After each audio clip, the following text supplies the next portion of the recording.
Alrighty guys, well this wind, let me tell you, it can piss right off. She's gusting to 83k an hour here again today. It's just nasty. But in our, I call this the barn yard side of our yard, but we got all this really big grass here. You can see it, and it's kind of all over the yard, all through that way, up around the bins, so on and so forth. And normally CP cuts all of that because the horses won't eat it when it gets that big. She'll cut it with the lawnmower. But I got these guys. I got these four-legged lawnmowers, self-moving, portable, and I just put up electric wire. Hopefully it's all working proper because I don't have an actual tester. I just put up electric wire so they can't get near the two campers by the bins or get out and into the front of the shop area.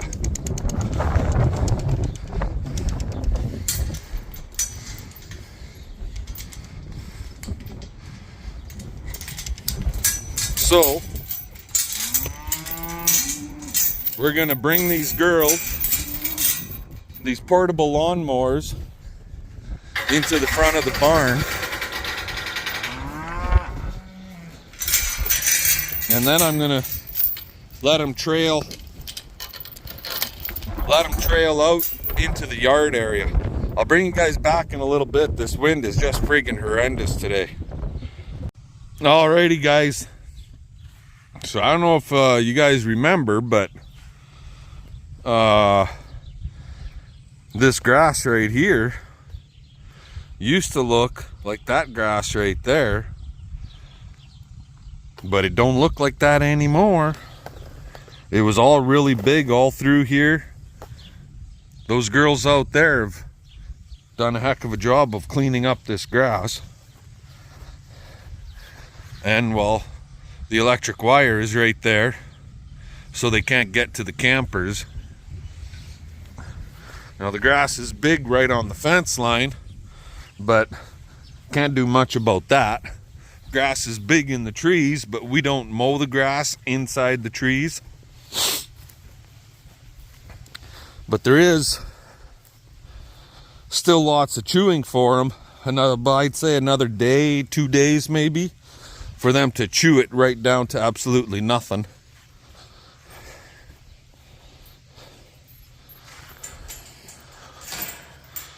See, it's kind of big around there. They can chew that down around the old white Ford. Anybody want a truck? It needs a good tune-up. It'll probably need a battery, but other than that, I have faith that she will start and she will run. That is I believe it's a 96. And it's got brand new tires on it all the way around. Well, they were brand new right before we parked it because we just I didn't use it. We didn't use it anymore. But anyway, back to the grass. See, there's still lots of big grass like this. They've gone through here a few times, chewed it down. They just kind of make their circles, right? So I'll give them another day, maybe 2 max in the yard, and then they'll have to come out. I could actually put them in the shop yard, but I'm not going to because I don't want them to fucking go rubbing on the equipment and shit like that. And they will. As soon as they get a chance, I don't know what it is about combines, trucks, cars, campers. If you've got cows around it, they're gonna plant their ass, the round balers, they would plant their ass against that equipment and rub and just bend the fuck out of it. So yeah, they're not going to be allowed out there. Plus we got a few round straw bales in the corner. They would just wreck them. So screw that. And we are on the road today. I'm just waiting for my buddy Daryl to get here. He's coming with me.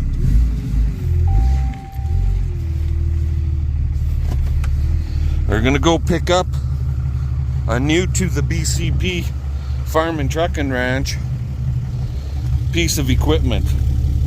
And the reason I'm gonna go with my truck, in case it breaks down and I need to tow it home. So I'll let you go. We'll talk to y'all later. Alrighty guys, how the hell you doing? What the heck are we in? We're not in the big old Dodge no more. That hood is too square. Well, I guess you're just gonna have to wait and see till we get home. Right now we just nicely left the location as to where we bought it. This was through a auction sale through 2S Auctions. So when I get home, I will do the grand review, or reveal I should say. And this is a test, see how she's gonna run on the way home. Anyways, we'll talk to y'all later. Alrighty guys, well, we made her home. It's cool today. Like literally, it's only plus 14 is the high for today. It's not that warm. It's not proper growing conditions. God dang it. Anyways, there it is, the big reveal.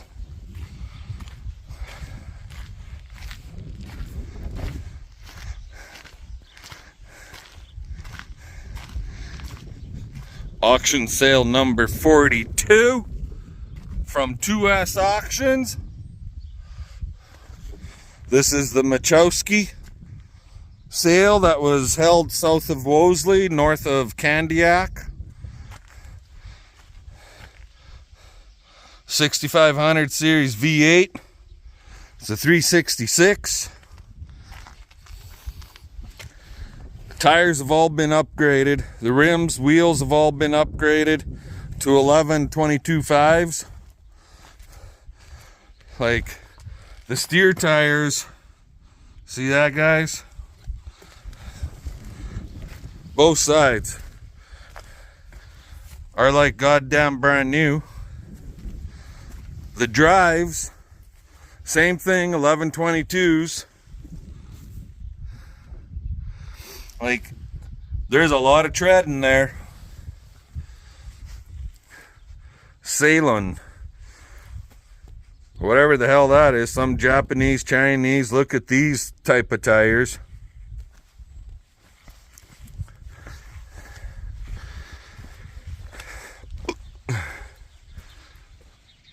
And yeah, they're all of the rubber is like goddamn near new.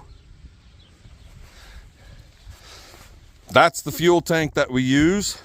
It was half full and it got us home. I don't know how much is in there. To put fuel in it, easiest way, it's gas engine. You gotta lift the box. Steel box and hoist. Steel floor. Steel floor. Roll tarp. No rips or holes in the tarp.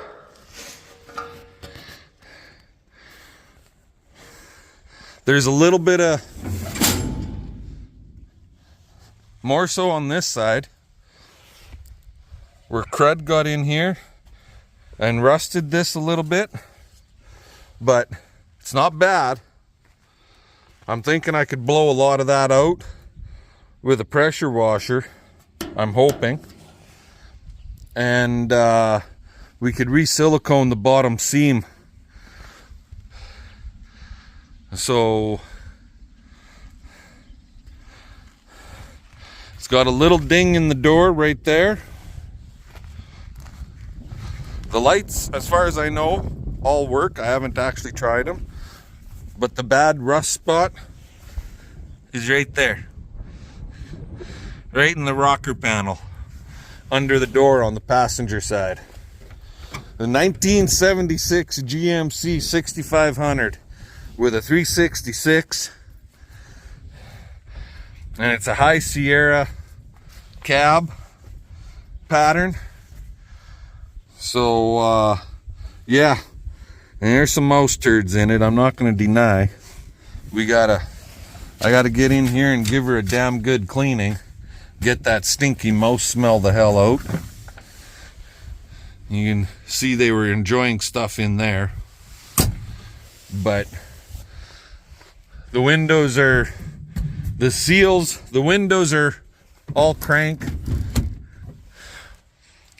The rubber seal is pretty decent on this side. On the other side, it wants to pop off when you open the door. It's a 5 and 2. So you got your 2-speed rear axle and then 5 gears.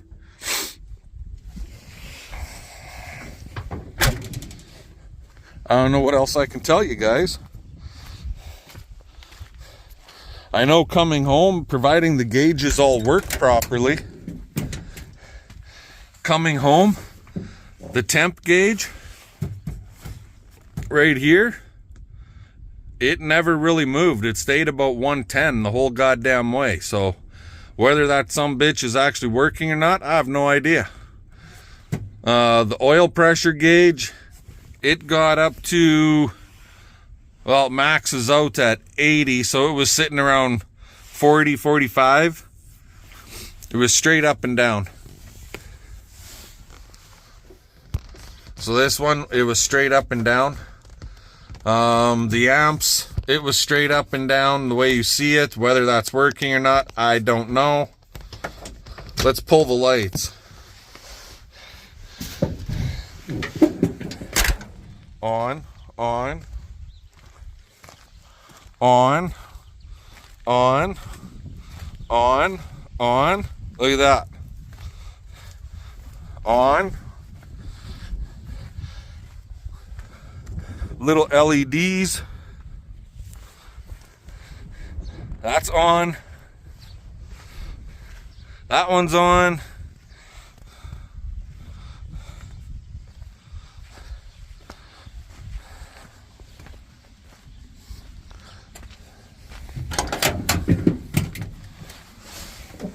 Lights off. You know what? I didn't look. What about the rooftop cab?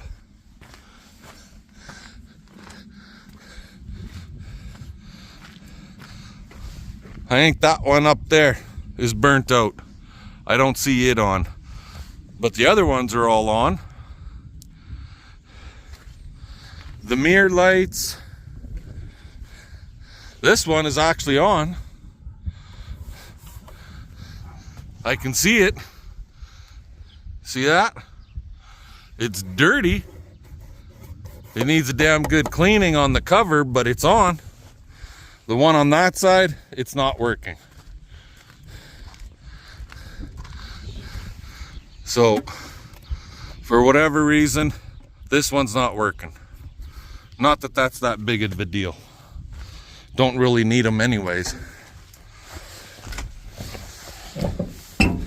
Ah. Whoa.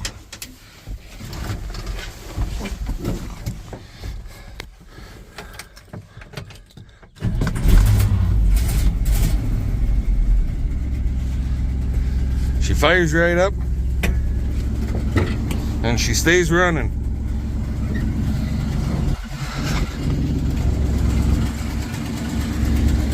What more can you ask for, right?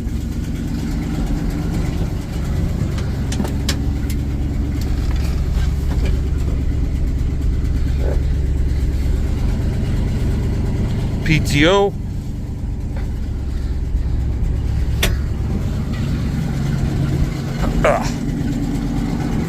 Give her a push. And up she goes. Twin cylinder, scissor lift.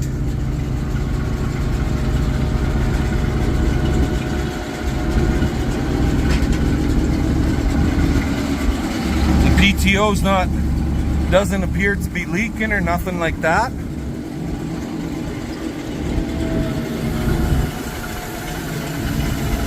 The only thing is, you gotta hold it for the down. It's pressure down.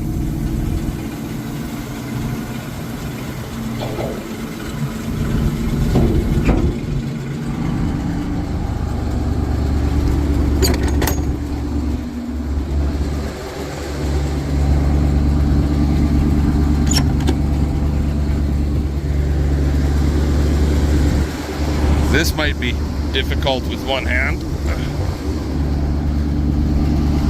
Let's do it this way. There we go. There we go. A little bit of an oil leak back here. I'm guessing that's just the gasket off this old 366 engine for the tappet cover. It's probably going to require a good tune-up. Plugs, air filters, stuff like that. Looks like these have possibly been changed, the spark plug wires. I think originally those should be actually black or possibly yellow, and these are blue, so I'm guessing they've been changed once. That alternator's definitely been changed once. Coming home from Wolseley, our average speed was 95 clicks an hour. That was pretty much maxed right out. But both exhaust manifolds are cracked. See there? Right there. There's a crack on that one, and in the same spot on the other side.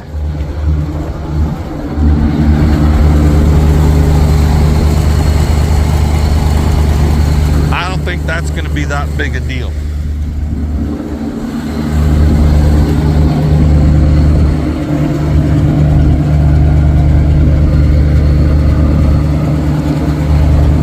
So yeah, that's her. And she's a dual exhaust. Put glass packs in it. Ah.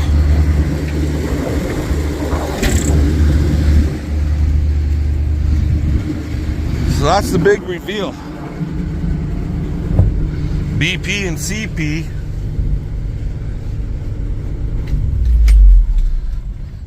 do not have to worry about borrowing the neighbor's grain truck anymore. So that makes me feel a whole hell of a lot better. The only thing, it's got soft brakes, like really soft brakes, like virtually no brakes on the pedal, but the e-brake will lock right up. This fuel tank does not work. It's disconnected, so we only got the one tank. But that's no big friggin' deal either. You need the secondary tank, which they installed themselves, this one, to check how much fuel is in it. There's a friggin' cut off hockey stick under the seat, and that's your fuel gauge. Nothing like doing her old school, right? And hey, just like I've said before, the channel is called BCP Farm and Trucking. Well, guys, 1976 truck, 1983 mill, 1983 or 84 hoe drills. The sprayer, I think, is from the late 70s, like 78 or 79. The combine's an 83. The disc is an 82 or 80. Yeah, it could be actually an 88 on the disc, the white disc. The Massey Swather is a 86. So when it comes to grain farming, BCP is before cell phones. Why should I change, right? This old stuff still works. Original salesman for this thing was Reese's used car and truck sales out of Cudworth, Saskatchewan. So there you go, guys.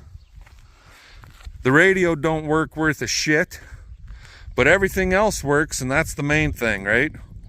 So I might have to see about throwing a radio in this thing for CP for when she's out in the field with me. Anywho, y'all have a good day. We'll talk to you later. Oh yeah, guys, one more thing about this old girl. CP named it already. You guys take a guess what the heck she called it. I'm just curious to see what some of your replies will be. You throw your guess as to what CP is calling this thing, or what she named it, in the comment section. Give us the old thumbs up, comment, subscribe. Fun. Let's get her done. Catch you later.